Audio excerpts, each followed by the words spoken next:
जो हमारे बागवानों का माल है वो समय पर मंडी पे पहुंचे, क्योंकि सेब सीज़न भी अब शुरू हो गया है। जो पहला चरण है उसका वो शुरू हो गया है। अंतर्राष्ट्रीय युद्ध हुआ, उसकी वजह से जो कच्चे तेल की कीमतें बढ़ गई, तारकोल का बिटुमेन के रेट्स बढ़ गए। जो अवॉर्डेड काम थे उसमें भी कॉन्ट्रैक्टर्स ने उनको करने से मना कर दिया। और मानसून्स के बाद हमने टारगेट फिक्स किए हैं कि हर विधानसभा क्षेत्र में 30 से 35 किलोमीटर जो है एएमपी हम करेंगे। जो अभी सीज़न चला हुआ है इसको हम रेगुलरली मॉनिटर कर रहे हैं। 138 सड़कें प्रदेश के अंदर बंद है, जिन्हें जो है अगले 2 दिन में 62 सड़कें और उसके बाद 26 सड़कें और फिर 50 सड़कें जो है वो हमारे इस क्षेत्र के अंदर प्रदेश में खोल दी जाएगी। और करीबन करीबन जो है 535 मशीनरी हमारी इसके लिए पूरे प्रदेश के अंदर डिप्लॉयड है। देखिए, लगातार हम इसको जो प्रदेश में मानसून्स का जो अभी सीज़न चला हुआ है इसको हम रेगुलरली मॉनिटर कर रहे हैं और डे टू डे अपडेट्स इसके हम जो है वो लेने का पूरा प्रयास कर रहे हैं। आज की बात अगर हम करें तो करीबन 138 सड़कें प्रदेश के अंदर बंद है, जिन्हें जो है अगले 2 दिन में 62 सड़कें और उसके बाद 26 सड़कें और फिर 50 सड़कें जो है वो हमारे इस क्षेत्र के अंदर प्रदेश में खोल दी जाएगी। और करीबन करीबन जो है 535 मशीनरी हमारी इसके लिए पूरे प्रदेश के अंदर डिप्लॉयड है, जिसमें हमारे प्रयास है कि कोई भी हमारे बागवानों के किसानों के इलाकों में खास करके कोई भी दिक्कत ना आए और जो हमारे बागवानों का माल है वो समय पर मंडी पे पहुंचे, क्योंकि सेब सीज़न भी अब शुरू हो गया है। जो पहला चरण है उसका वो शुरू हो गया है। तो ये हमारा पूरा प्रयास है कि इस दृष्टि से सारे कार्यों को पूरा करवाया जा सके। मैंने पहले भी कहा था कि जो हमारा एनुअल मेंटेनेंस प्लान है एएमपी, उसके तहत जो हमारे टारगेट्स है उसमें हम थोड़े पीछे चले हुए हैं। मैं इस बात को सार्वजनिक रूप से भी स्वीकारता हूं, क्योंकि जो हमारे टारगेट्स हमने इस साल के लिए करीबन हर विधानसभा क्षेत्र और हर डिवीज़न के लिए करीबन 35 से 40 किलोमीटर का टारगेट होता है। मगर पीछे क्योंकि जो युद्ध हुआ, अंतर्राष्ट्रीय युद्ध हुआ, उसकी वजह से जो कच्चे तेल की कीमतें बढ़ गई, उसकी वजह से जो हमारा तारकोल का बिटुमेन के रेट्स बढ़ गए। जो अवॉर्डेड काम थे उसमें भी कॉन्ट्रैक्टर्स ने उनको करने से मना कर दिया। अब मैंने पहले भी इसको ऑन रिकॉर्ड कहा है कि हमने इसकी एस्कुलेशन को मान लिया है। जो इसमें एडिशनल बर्डन होगा बिटुमेन कॉस्ट का, उसको सरकार बेयर करेगी। उसकी सैद्धांतिक मंजूरी हमने मुख्यमंत्री जी से प्राप्त कर ली है। मगर क्योंकि अभी मानसून का हमारा समय था और मानसून्स के बाद हमने टारगेट फिक्स किए हैं कि हर विधानसभा क्षेत्र में 30 से 35 किलोमीटर जो है एएमपी हम करेंगे। मगर ये ज़रूर है कि जो काम मार्च अप्रैल के महीने में होना था वो डिले होकर जो है वो आपके अब सितंबर और अक्टूबर के महीने में मानसून्स के बाद होगा। तो इसमें कुछ कारण थे, अंतर्राष्ट्रीय कारण थे, जिसमें हम भी उसमें बहुत कुछ ज़्यादा नहीं कर सकते थे। मगर उसकी जो एस्केलेशन है कॉस्ट की, उसको हमने इन प्रिंसिपल एग्री कर लिया है। तो उसको हम पूरे मजबूती से आने वाले समय में पूरा करने का प्रयास करेंगे। और मैंने पहले भी कहा कि हमारे जो मुख्य मार्ग है हिमाचल प्रदेश के अंदर, उसमें से जो 2 एनएच है, एक आपका जो पठानकोट से चंबा जाता है, उसका रखरखाव पहले हमारा जो एनएच विंग है हिमाचल प्रदेश का, उसके माध्यम से करवाया जाता था। अभी हाल ही में जो केंद्र सरकार ने अधिसूचना जारी करी है, अब आपका चंबा भरमौर के बाद नीचे पठानकोट तक इस सड़क को एनएचएआई के अधीन कर दिया गया है। वैसे ही आपका जो एनएच 305 है, जो हमारा रामपुर ढली से लेकर रामपुर और रामपुर से आगे कौरिक तक, हालांकि जो किन्नौर का सेगमेंट है वो बीआरओ के पास आता है, वो भी पहले जो रामपुर से ढली है, पहले वो हमारा एनएच जो हमारा विंग है पीडब्ल्यूडी का, वो उसको देख रहा है, उसकी मेंटेनेंस कर रहा है। मगर उसकी भी अभी अधिसूचना जारी करी है केंद्र सरकार के माध्यम से, और उसको भी अब एनएचएआई के मार्फत कर दिया गया है।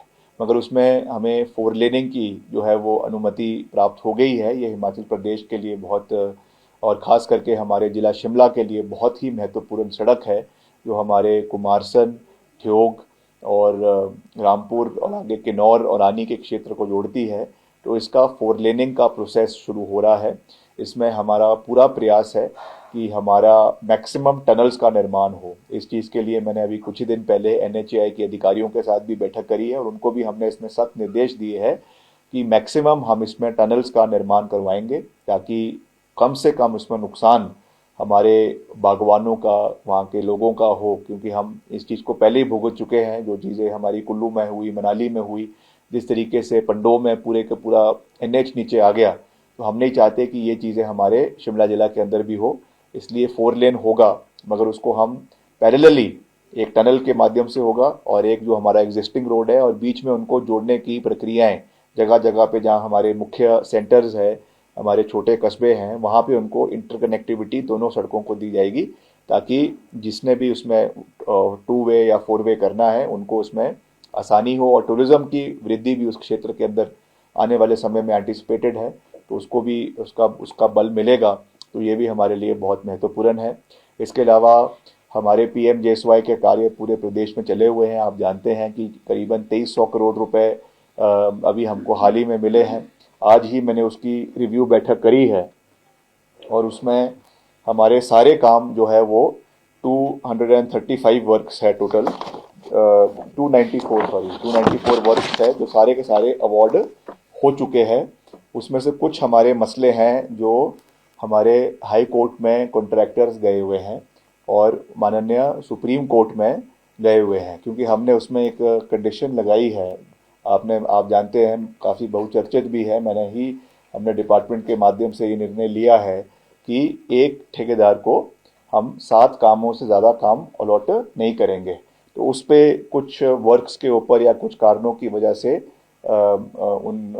कई ठेकेदारों ने इस चीज़ को हाई कोर्ट में चैलेंज किया है। तो उसकी वजह से कुछ हमारे कॉन्ट्रैक्ट्स जो है वो हेल्ड अप है। तो उसको भी मैंने अपने डिपार्टमेंट को निर्देश दिए हैं, हमारे PWD सेक्रेटरी को और हमारे ENC को, कि इसमें जल्द से जल्द जो हमारी हियरिंग होनी है, अगली सुनवाई जो कोर्ट में होनी है माननीय उच्च न्यायालय में, वहाँ पे डिपार्टमेंट का पक्ष रखा जाए। हम किसी व्यक्तिगत रूप से किसी ठेकेदार के खिलाफ नहीं है, मगर ये कंडीशन हमने इसलिए लगाई है क्योंकि बहुत जगहों पे देखा जाता है कि 10-15 काम ठेकेदार ले लेते हैं और बाद में उनको सब लेटिंग करते हैं, काम समय पे पूरा नहीं होता है, इसलिए ये कंडीशन लगाई गई है। तो इस विषय को हम पूरी मजबूती से डिफेंड करेंगे ऑनरेबल हाई कोर्ट के समक्ष जब इसकी अगली हियरिंग होगी, और उसको हम कोशिश करेंगे कि वहाँ से जो इसमें इंटरिम स्टे है उसको विकेट किया जाए, ताकि ये अधिकतर काम जो हमारे 17 काम इसकी वजह से जो फंसे पड़े हैं, ये हमारे शिमला जिला के रोडू विधानसभा क्षेत्र और जुब्बल कोटखाई विधानसभा क्षेत्र के हैं, और कुछ हमारे मसले जो है वो डलहौजी के हैं। करीबन पाँच मसले वहाँ के भी हैं जो ऑनरेबल सुप्रीम कोर्ट में पेंडिंग है, उसमें भी कुछ लिटिगेशन है।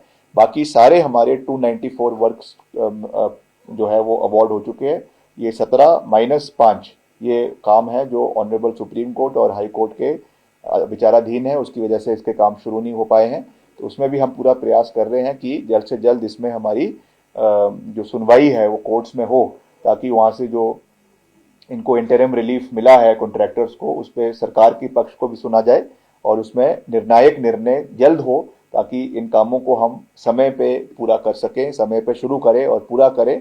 ये हमारी प्राथमिकता जो है वो चंबा जिला के लिए भी है और शिमला जिला के लिए भी है। इसके अलावा हम सपना IIT का हो या नीट का, सफलता के लिए सिर्फ मेहनत नहीं, सही दिशा भी जरूरी है। यही दिशा देता है Photon IIT medical Mandi. Experienced faculty, concept based learning, regular test, doubt support और पर्सनलाइज्ड गाइडेंस के साथ यहाँ तैयारी सिर्फ परीक्षा की नहीं, एक बेहतर भविष्य की होती है। फाउंडेशन से लेकर JEE और नीट तक हर कदम पर फोटोन है आपके साथ। फोटोन IIT मेडिकल मंडी, जहाँ मेहनत को मिलती है सही दिशा। आपका सपना हमारी जिम्मेदारी। आज ही जुड़िए। स्टाइल सिर्फ पहनने की चीज नहीं, यह आपकी पहचान है। पेश है सिया, जहां आपको मिलता है ट्रेंड और क्वालिटी का संगम। सिया लेकर आए हैं लेटेस्ट डिजाइन्स, बेहतर फैब्रिक और आकर्षक कीमतें। आज ही अपने नजदीकी सिया स्टोर पर आइए और पहनिए ऐसा फैशन जो आपकी पहचान को और भी खास बना दे।